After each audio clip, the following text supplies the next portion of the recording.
Hello everyone, you are welcome to this channel. Today in this video I am gonna to show you how to cut your Windows 10 PC's boot time by 66%.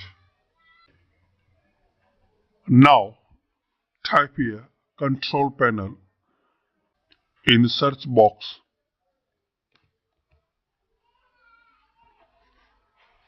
Click on control panel. Now click on power options. Now click on choose what the power button does.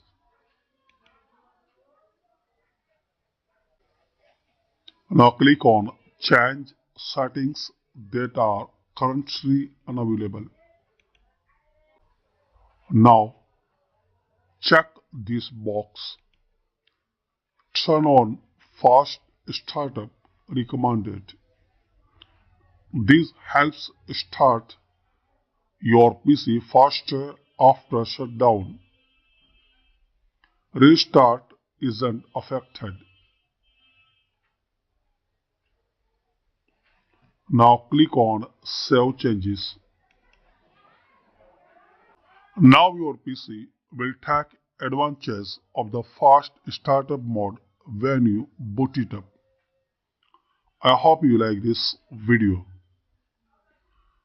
If you like this video, so please hit like button, share, comment and don't forget to subscribe this channel.